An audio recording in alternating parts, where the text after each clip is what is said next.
Cimoooooooo!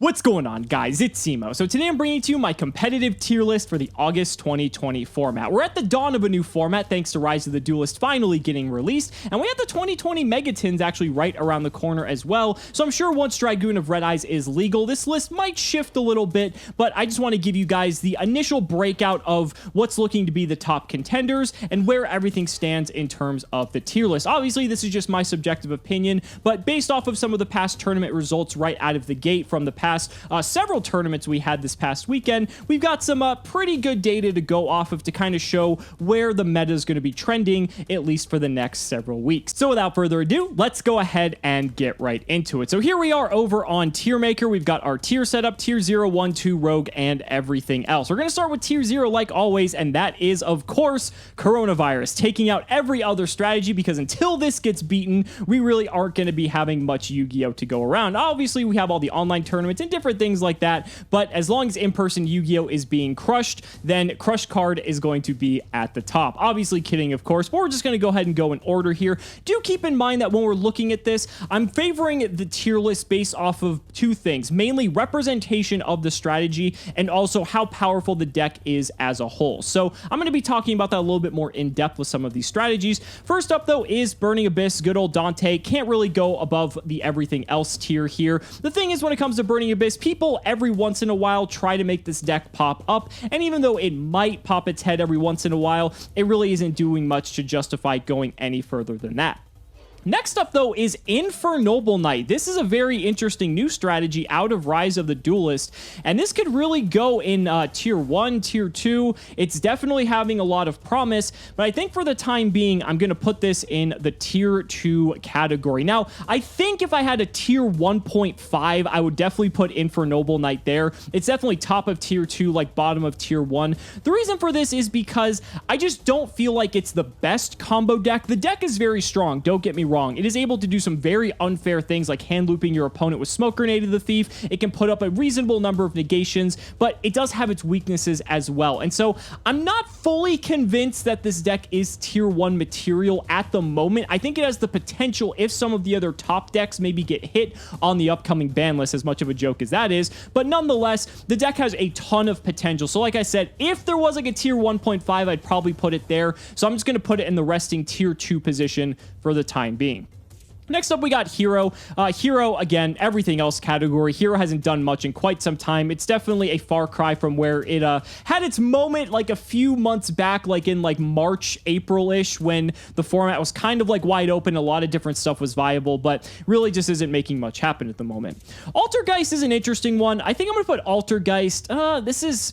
It's tough. It's like, it's in between like Tier 2 and Rogue at best, so we're probably going to put it like at like the top of maybe like the Rogue tier. Altergeist, you know, multi-fakers at 3 from the last ban list, right? That's definitely something you can't downplay, but it's just not really doing much at the moment because of the way it just pairs up against some of these top decks. The top decks are just so overly oppressive right now. It's very hard for a deck like Geist to really get going, and so it's still a decent deck for what it's worth, but not really much above that tier. Next up, we got Cyber Dragon. Putting Cyber Dragon in the everything else category. Just this deck has not made really much happen at all recently. I know people always love Cyber Dragon, but eventually maybe we'll be able to put it like even in Rogue, but right now it is just not lining up favorably whatsoever. Guru. So Guru, I actually have a lot to talk about. This is in the Rogue tier, but Numeron Guru, this is one of the few decks that actually has been able to fully take advantage of the Numeron engine and really give the Guru deck a really solid turn 1 opening play, aside from then just, you know, Guru Pass, which is pretty much what it's always done. But the Numeron cards synergize very well with the strategy and give it just a very, very strong turn 1 opening play. And if the opponent doesn't have outs for it, it can be very oppressive for them to deal with. It hasn't really pushed Guru like above this tier, but it definitely keeps it competitive at the very least, so pretty cool to see that. Now we have Pendulum. Pendulum, this one's tough because it's like Odd Eyes Revolution Dragon is still a really, really cool card, and I think it definitely gives the deck a much needed boost, but it's still difficult to justify playing Pendulum when there's some of the other combo decks right now that can just do so much more, and I feel that Pendulum is very fragile to some of the other top tier strategies, so I think it's like an okay rogue pick. Odd Eyes Revolution Dragon, like I said, was a really cool pickup, but I really can't see it doing much more than that.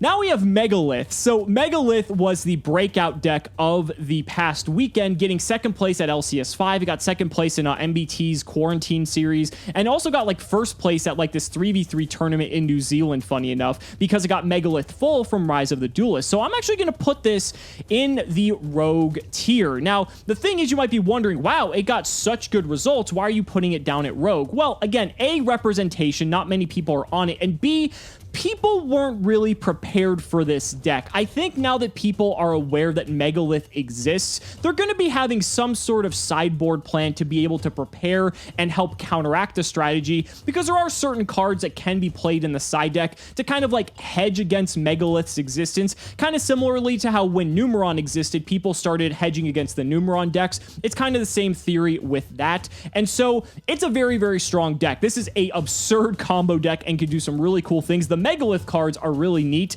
but I really can't justify putting it above Rogue until we see some more concrete evidence that even with people sideboarding against it, it is able to continuously put up consistent results. And that's going to bring us on to Generator. Generator has basically fallen off the face of the planet, so this is going into the everything else tier. I know some people love this deck, but like ever since we've had the release of Rise of the Duelist and just all these other overpowered archetypes, Generator just has like not been able to make much happen, although there are a few dedicated players out there that really want to. Next up is Eldritch. This is our first tier 1 contender. This is really no surprise. Eldritch has just been dominating the field ever since its existence. It's really cool to see the evolution of this deck, and even right now it's undergoing another evolution just because of some of the other new cards that are being introduced into the game from Rise of the Duelist, and it's really neat to see what people are doing with the strategy. But this is maybe the most prominent deck online and probably in any sort of competitive environment right now, so if you're going into any tournament, expect to see a shit ton of Eldritch. And then speaking of tier 1 threats, we also have Enemiescipator following suit rather quickly. Now, both of these decks are pretty much at the top for the time being. They've been this way for quite some time now. Enemiescipator, in my opinion, is a far superior combo deck. It is able to do just so many inherently unfair things. It's one of the strongest combo decks we've had in quite some time, and people are going to continue playing this until it gets run to the ground or until stuff starts getting hit on the next ban list. It's just an absolutely absurd strategy. The players that have been piloting this deck now know what they're doing. They know how to play around so many different types of cards, and even with an introduction of some new cards out of Rise of the Duelist to help combat a strategy like this, it is not going anywhere anytime soon. I definitely think this is still the combo deck to beat of the format, but we'll just have to see how it fares in comparison to something like Infernoble Knight.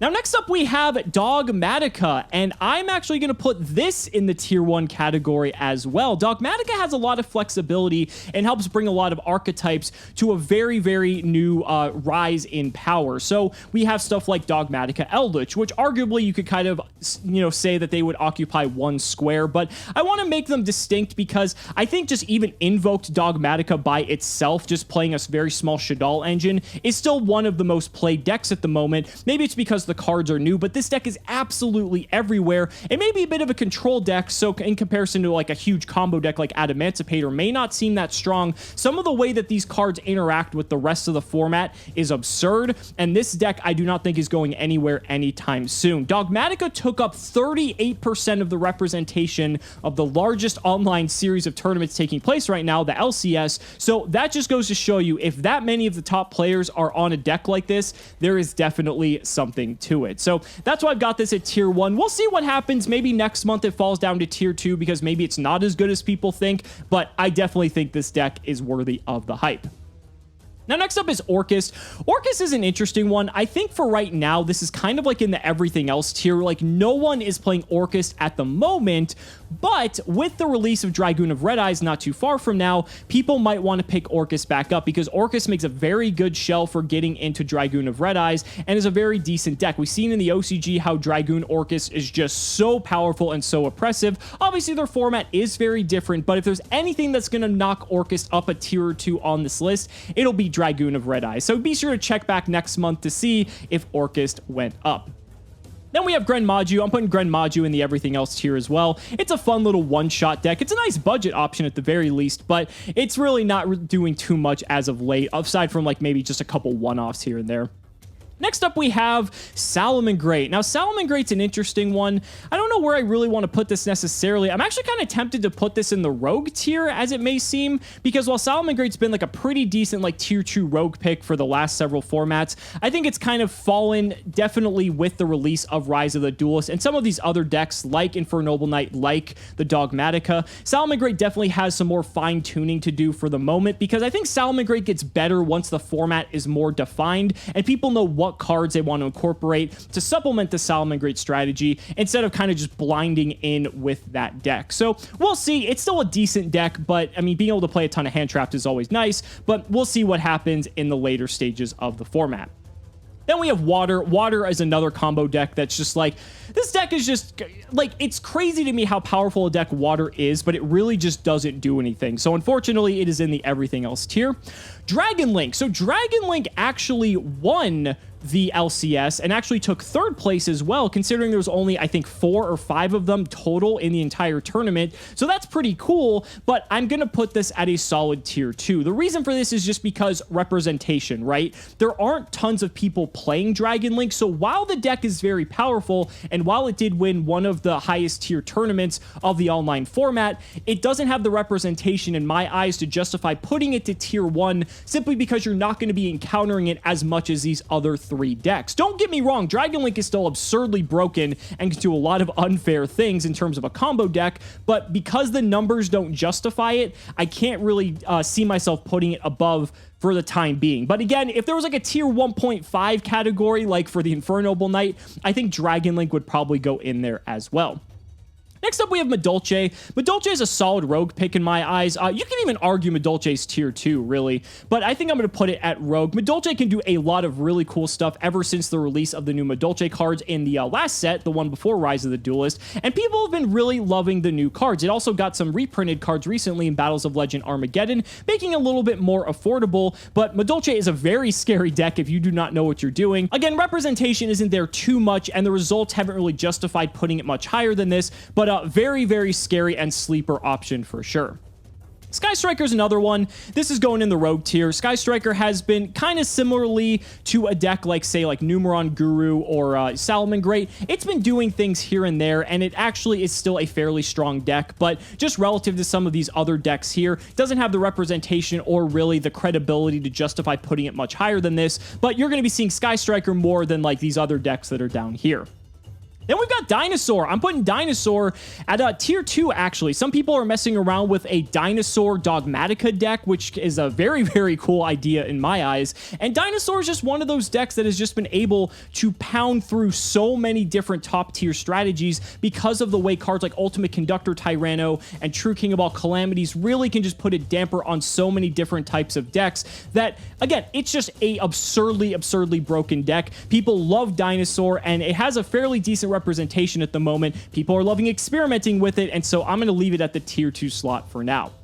And then wrapping up the video, we have Zoodiac. I'm actually going to put this at rogue tier. When it comes to Zoodiac, Dogmatica is actually another strategy that people are experimenting with. And as we get into later stages with like Phantom Rage, there's like Zoodiac Tri-Brigade decks we might get later on. Obviously, that would apply to the future competitive tier lists, but I have a little bit of hope for Zoodiac that maybe it'll be able to kind of contest the format in some way or another. But guys, that's going to wrap it up for my competitive tier list for August 2020. Let me know down in the comments what you guys think. I'd really love to hear your thoughts. Thank you guys so much for watching the video. Be sure to like the video as always. Subscribe to the channel for more amazing Yu-Gi-Oh content. And if you found this video helpful, consider supporting me on Patreon or becoming a YouTube channel member. Just by showing your support in any way that you can, you're investing in my ability to continue bringing you amazing Yu-Gi-Oh content. So thanks so much again, and we'll see you next time.